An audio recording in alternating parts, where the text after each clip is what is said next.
Hello, everyone. This is Thomas Pepin NHL Talk. I'm Thomas Pepin, and let's talk about the NHL. So, today we are continuing the NHL expansion series, and we're on the third of three teams we're going to be using as a baseline for comparison for new and new markets or new potential markets and second or third attempts of previous franchises. So this one I think is going to be interesting. I think I said yesterday my prediction is that the underlying numbers, at least the ones that we're going to be looking at, are not going to be very strong for Winnipeg, but of course we'll see. And let's get started. So just a couple seconds here to pull things up. We need that.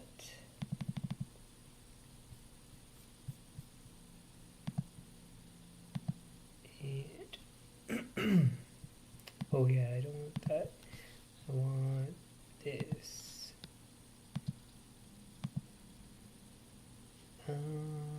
This time we need Canadian numbers. We need that. I think we're good now. And I can share.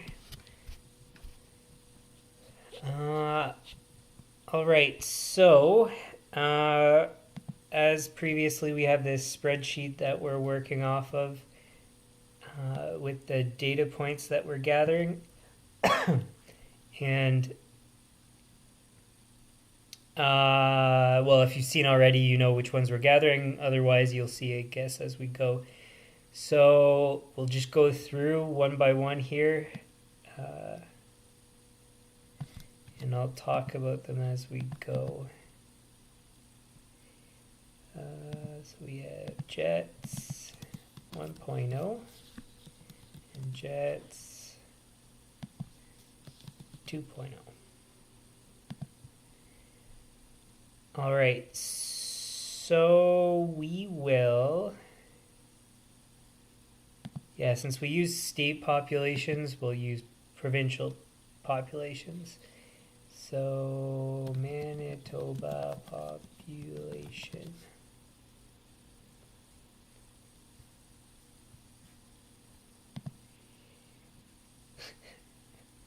It's just so funny to contrast Canadian populations with American populations.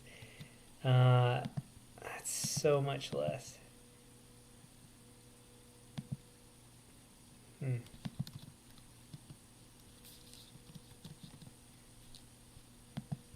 Like, look at that. So that market's supposed to survive, and it's 1/5, essentially, maybe 1/4 or quarter of the population is supposed to survive. Yikes. And in case you haven't seen previously, we just keep current population because we're just trying to keep things consistent in certain respects, and so the market's more or less the same. It would have changed, but for the most part it would be pretty similar. Now, hockey registration for Manitoba.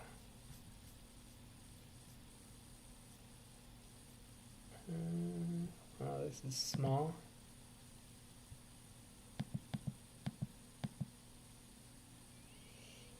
Hockey Manitoba total is, wow, that's small.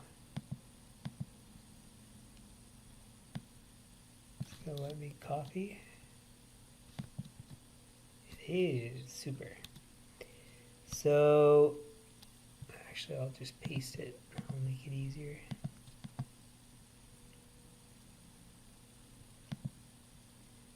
So 26 6,356 is the hockey registration.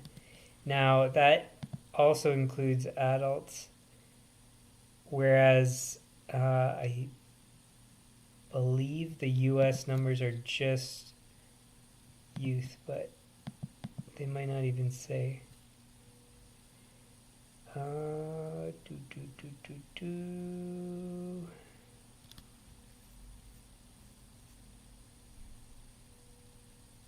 New York 52943 52943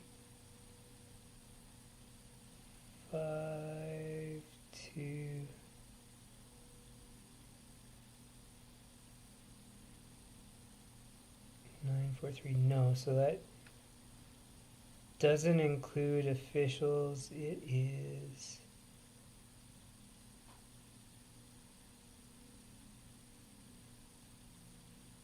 paid players.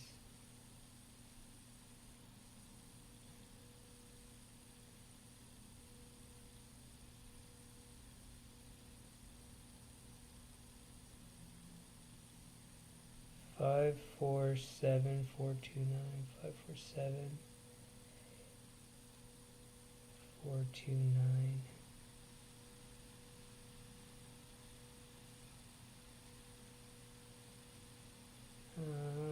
46410.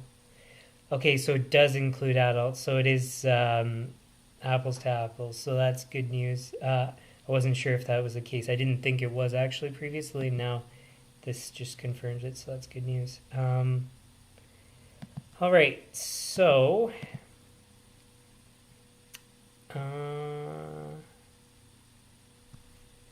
should I speak about? Yeah, I'll speak about all the numbers at the end, so we'll just gather them first and then speak about them because we have percentages that we calculate at the end, so we don't need this anymore. We want minimum attendance, the old one first. Wow, that's pretty consistent. And again, I was saying with Minnesota, I think it indicates that there's a stable fan base that are not like bandwagon fans and all that kind of stuff. 95, 96, was it a full season?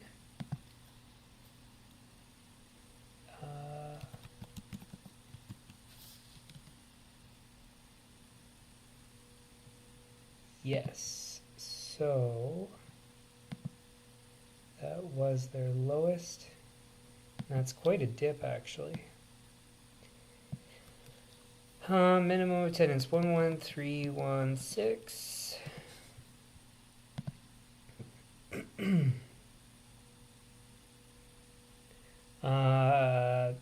21-22 was not a COVID year. Wow, there's a dip for that season. 6. League average in min years. So that was 95, 96. 95, 96. And we want this divided by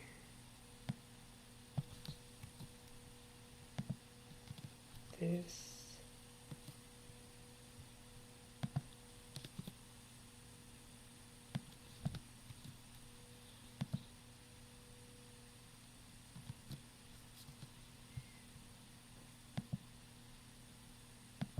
And in 2.0, that was 21, 22. So that is this. Oops. Divided by this.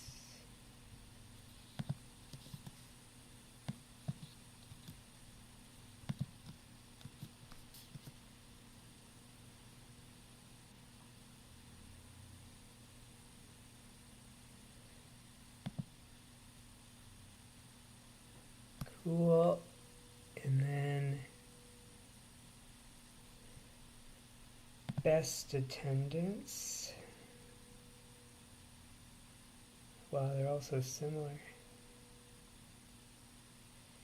136. 136.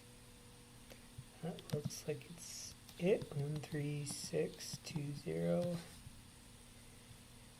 And then the best year this time around is 15794.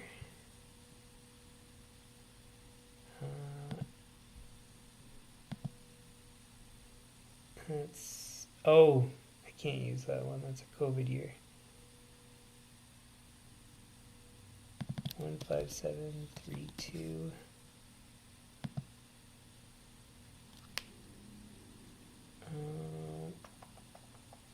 So that's 1617. 1617 divided by games.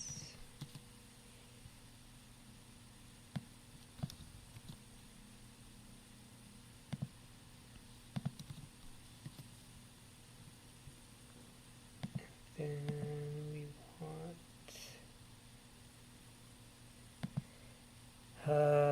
max year 3620.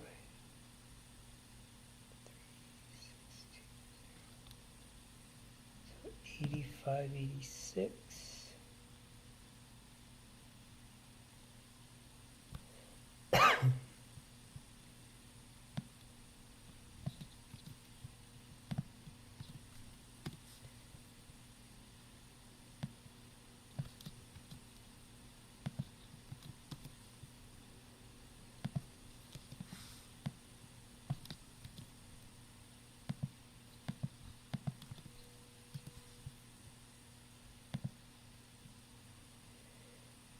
Cool, and then now we need the capacity of the old arena.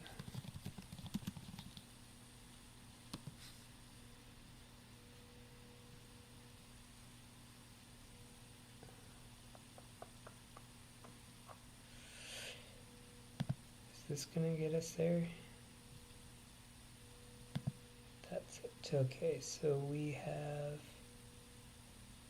Winnipeg Arena. I didn't know it was named that.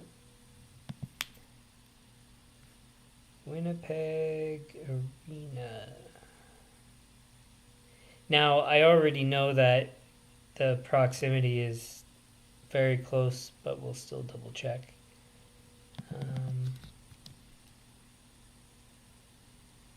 So, NHL was... Actually, wait, I'll do that first.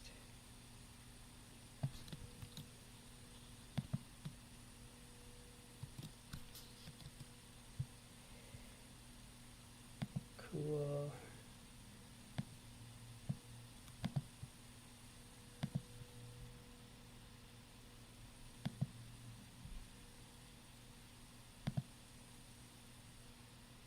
Then we want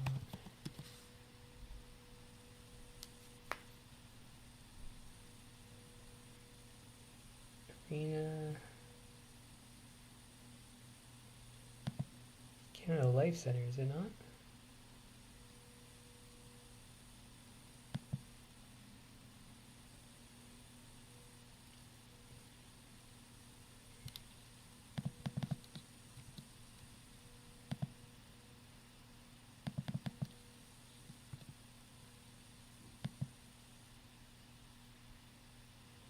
So, oh wow, it's that much of a difference. I thought it was closer, but I mean, it's still, you know, close. So,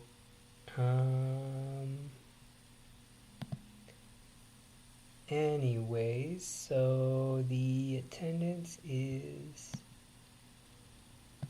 15. should say capacity. Okay, that's done. Oh, and I should have said, so the reason why we were showing the proximity between or the distance between the two arenas is to just confirm that it's the exact same market. So for example, if a team was called, let's just say for example, they were called the Dallas Stars, and one team was in Dallas and another team was, or wait, what's a team that's done by province or state? Is there one?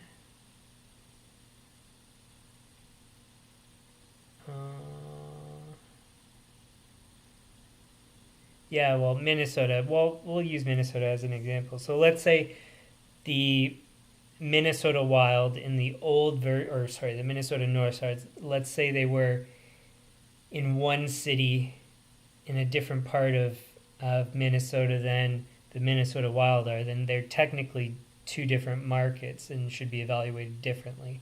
Whereas for the Winnipeg Jets, they're 5, I think it was kilometers. It said. Which means it's the exact same hockey market for consideration in terms of like a franchise's potential and all that. So, cool. So we have that. Then we need NHL team values. Winnipeg Jets is 5. I hate pop-ups. 5, 7, 5.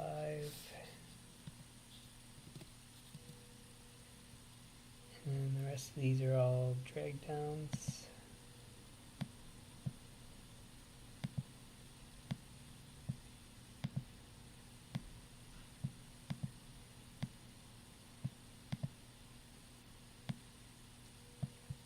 So first, since we're already on it, we might as well talk about the valuation here. So 26 of, I think in this case it has all the teams. Yeah.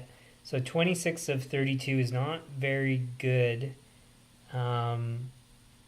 Obviously other franchises are worth less, but you're starting to get into the territory where I would be concerned about the long-term viability of the franchise. So in any case, as we've seen in the previous version, it lasted, what is that? Oh wait, wrong one. 79, that's 10, 11, 12, 13, 14, 15, 16 seasons, which is pretty strong. And then this version is 10 full ones, I think. 2, 3, 4, 5, 6, 7, 8, 9, 10, 11. Well, including this year. So, I mean, pretty stable. The good thing is now we can contrast with all of the teams that had a second attempt and so far have been successful.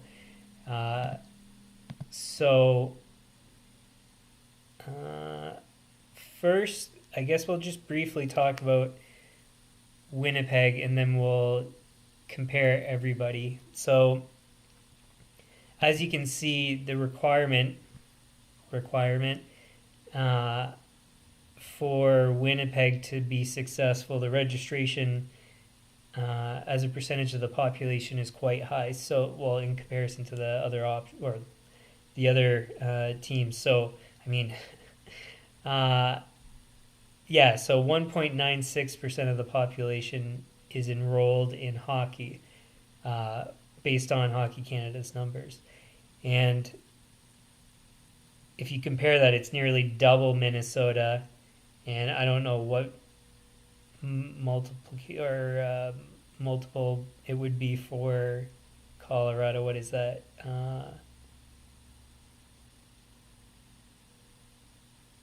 It's almost 10 times. So it's 9 or something times anyways. So substantially more, higher percentage of the population plays hockey, which kind of gives you, I would argue, an indication of the fan base. So the minimum attendance differential, that compares the minimum attendance season, so the season with the worst attendance, to the capacity for the arena, and then max does the best season compared to capacity. So in the case of the first Winnipeg Jets, the worst attendance year was 73.51% of capacity, which is not very good. Mind you, it was, as we saw, it was just one season where there was a dip here.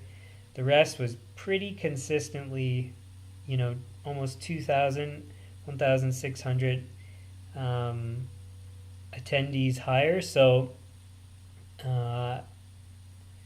the 1 year is kind of an anomaly, I would say, but it's still, it's too much of a difference, I would argue. And again, same sort of story with the new Winnipeg Jets. Their minimum was 83% of the capacity, which is, I'd say that's a lot more reasonable and sustainable. If that's going to be your worst season, then that's probably not too bad. But it's hard to say without comparing, and that's what we'll do in a couple minutes here. What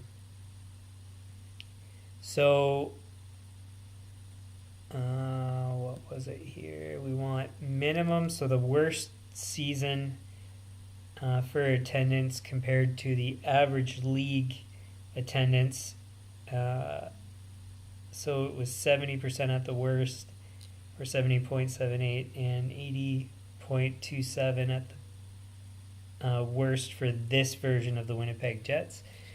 And then the max, 98.45%. So the best season for the original Winnipeg Jets was quite good. And then this one is still below by a noticeable amount versus the league average attendance. So 89.82%. So altogether, I mean, with the Winnipeg Jets, it's not looking very strong, and they're really relying heavily, it looks like, on the fan base / population, however you want to call it. So that's kind of just exclusively looking at the Winnipeg Jets, and now we'll contrast all three franchises. So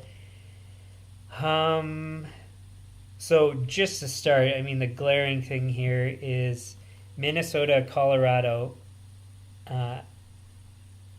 have substantially more potential fans than Winnipeg. You compare a state population of 5.7 million basically for both against 1.3 for Manitoba in this case. Man, they're starting at a major disadvantage. So that they're heavily relying on the fact that there's a lot of people that like hockey in Canada. So not a good start. Hockey registration, it's almost double Colorado's hockey registration, yet they're a quarter of the size. That's pretty. That's a pretty big deal. And then they're half of Minnesota, while they're a quarter of the size per population base. So you would say, as we saw with the percentage there, registration as a percentage of the population, clearly there's way more hockey fans, nearly double on a percentage basis in Manitoba than in Minnesota, and a lot more in Manitoba versus Colorado. So fan base is strong, but if you're already maxing out your fan base to get attendees for games, man,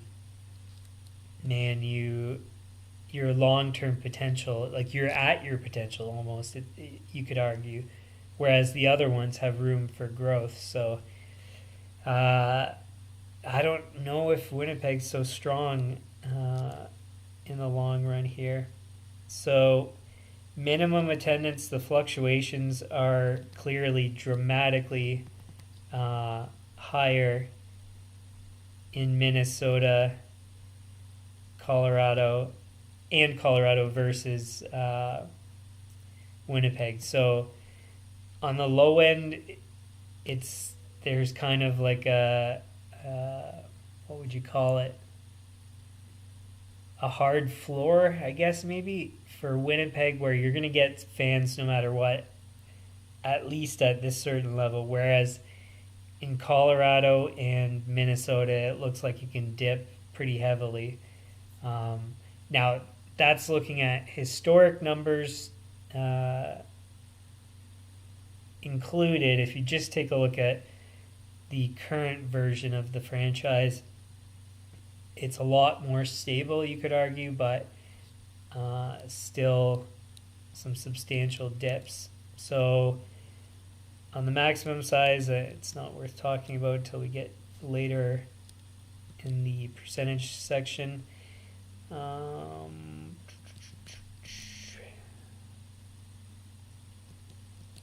Yeah, so we'll leave it there. So I mean, it's kind of funny how Colorado, their valuation is higher than Winnipeg,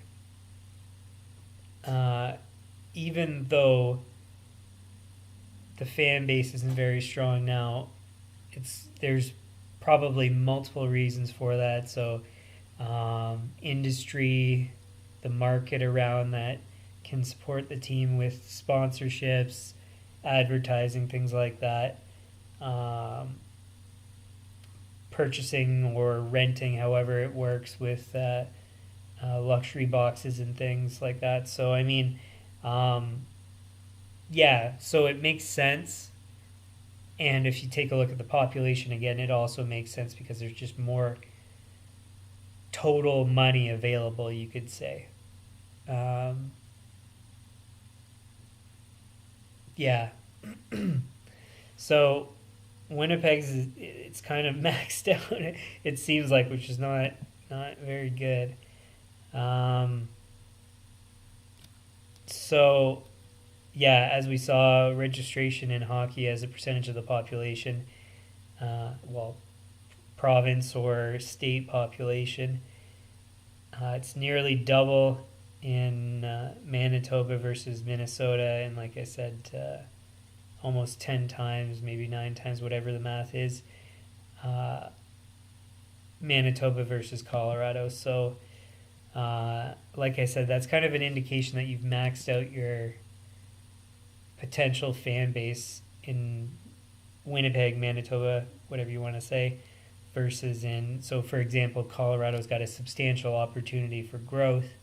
Minnesota could potentially double, using Winnipeg as a comparison.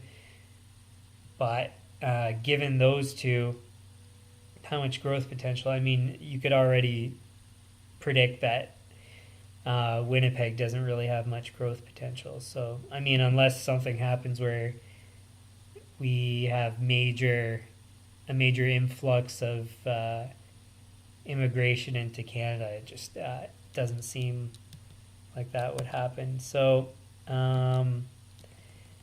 now taking a look at the worst season compared to capacity. As I've already kind of said, in the first versions of these franchises, so Minnesota North Stars and Colorado Rockies, both of those really, really had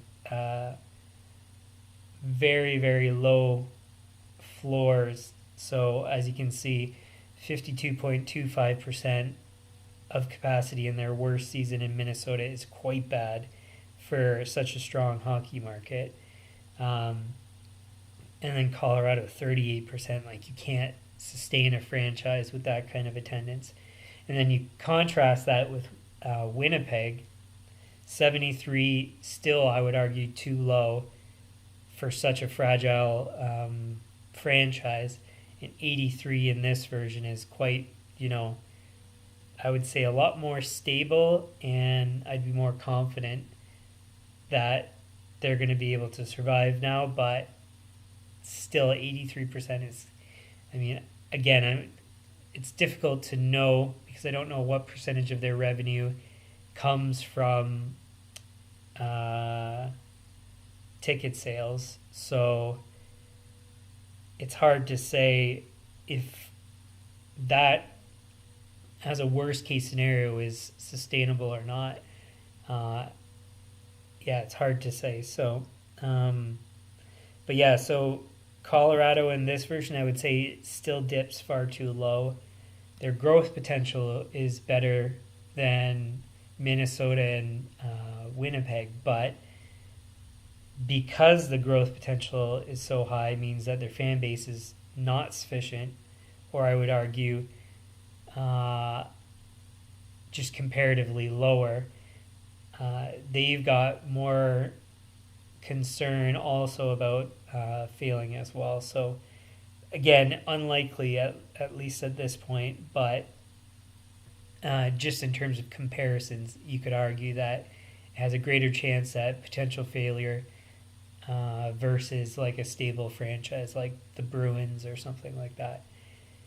And then Minnesota, on the other hand, I would argue is as stable as can possibly be now. So if your worst case scenario is 98.99% of your capacity, you're in very good shape. So Minnesota, essentially, I would argue, is probably the best example of a franchise that left, came back, and should have came back. Whereas for Colorado, we don't know how it's going to pan out in the long run. It looks fine, and in theory has potential, but the low end is, I would say, a slight concern.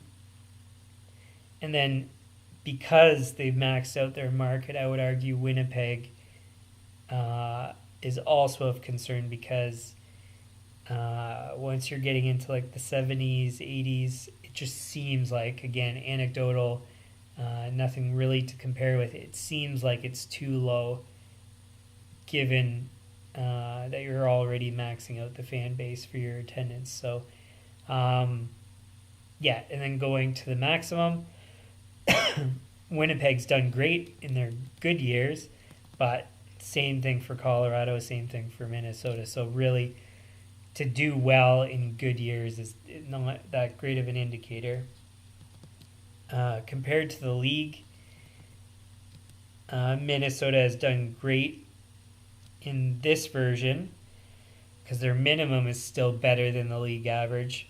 Their maximum is 12.83 percentage points greater than the league average, which means, like I said, Minnesota is as stable as a franchise, I would argue, as can be. Colorado on the low end is 81.7% of the league average. And again, that's really flirting with the stability of the franchise and long-term sustainability. On the high end, obviously better than the league average, 106.2%. So high end good, low end not so good. So Colorado, like I said, is kind of not of great concern, but in theory seems like it could potentially, if it goes for a run of bad seasons, could conceivably not last. But again, I'm just doing this, just my estimations and it's hard to really say. So, and then last here, Winnipeg, as a percentage of the league, 80.2% on the low end, which again, because like I said, they're kind of maxing out their potential. That's concerning. On the high end, they're still below the average. And I guess that's got to be based on the capacity of the arena. So 15,300 is the capacity versus, so Colorado is 18,000 and Minnesota is basically 18,000 too. So in theory, you would want a larger arena to be able to do better on the high end. But it kind of feels like, based on this data, that even on the high end, Winnipeg's struggling to fill the arena. So it is filling the arena. Obviously, we can see they're going to capacity most seasons. But the fact that they're still slightly below here, so 300 each of these seasons, mind you, I think it could have been that the capacity was smaller at that point. But otherwise, in these other seasons, it's still below capacity in some of them, which means I would argue that, that's as big as they can possibly get. So, again, with Winnipeg, I'd be concerned about long-term stability, especially when we get into things like, so I wasn't going to talk about it, and I'm only going to just talk about it briefly, but I think one of the main factors from what I heard at least, for Winnipeg not working in the first version was the exchange rate. So if something like that happens again, I could easily see Winnipeg not surviving. So that's kind of concerning.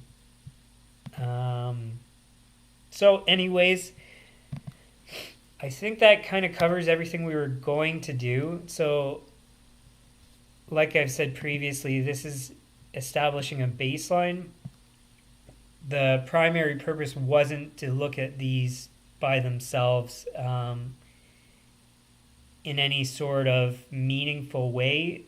They're basically, like I said, they're a baseline for comparison with all other potential franchises. Because if these can succeed, so long as those other franchises have similar or better characteristics, they should survive. That's what I would argue. So, and with these examples, we've basically established that they're all different and in a really beneficial way. So Minnesota is essentially the best case scenario of a potential market that's not already existing, like Boston, Toronto, Montreal, all that kind of stuff. Minnesota is a franchise that came back, and they should be sustainable forever, it seems like.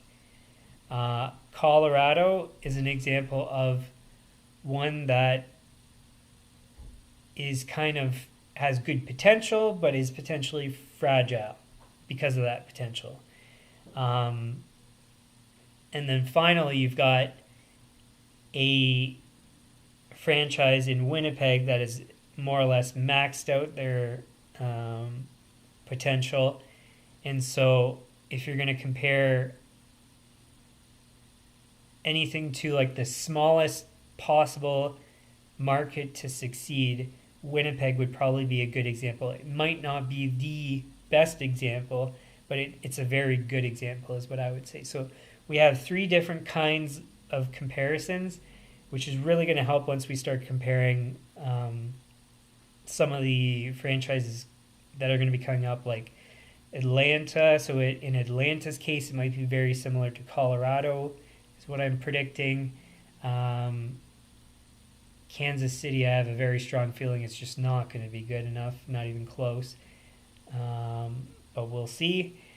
What are some other ones? I have a list here. Might as well look at it. Oh, Hartford could be very similar to Winnipeg because Connecticut, I believe Hartford's in Connecticut.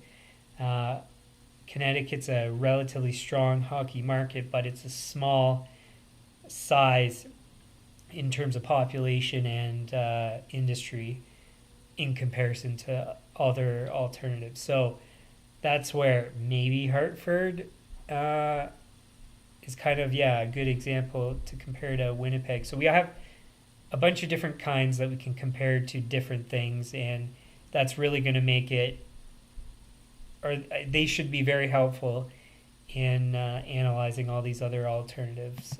So franchises coming back or new franchises. So I think that's all I was going to talk about today. Tomorrow we start with the potential returning franchises.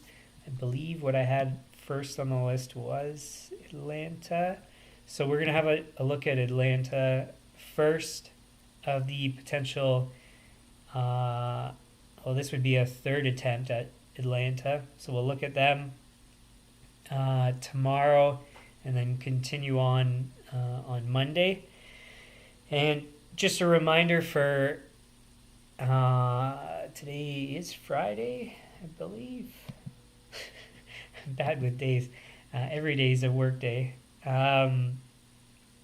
So tomorrow's the last day at 2 p.m. Eastern, and then because of the time change, we're switching over with the time change.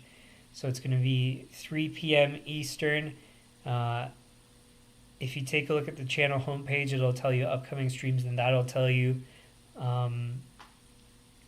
the time in your time zone. That's probably the easiest way to figure it out. And that should be it.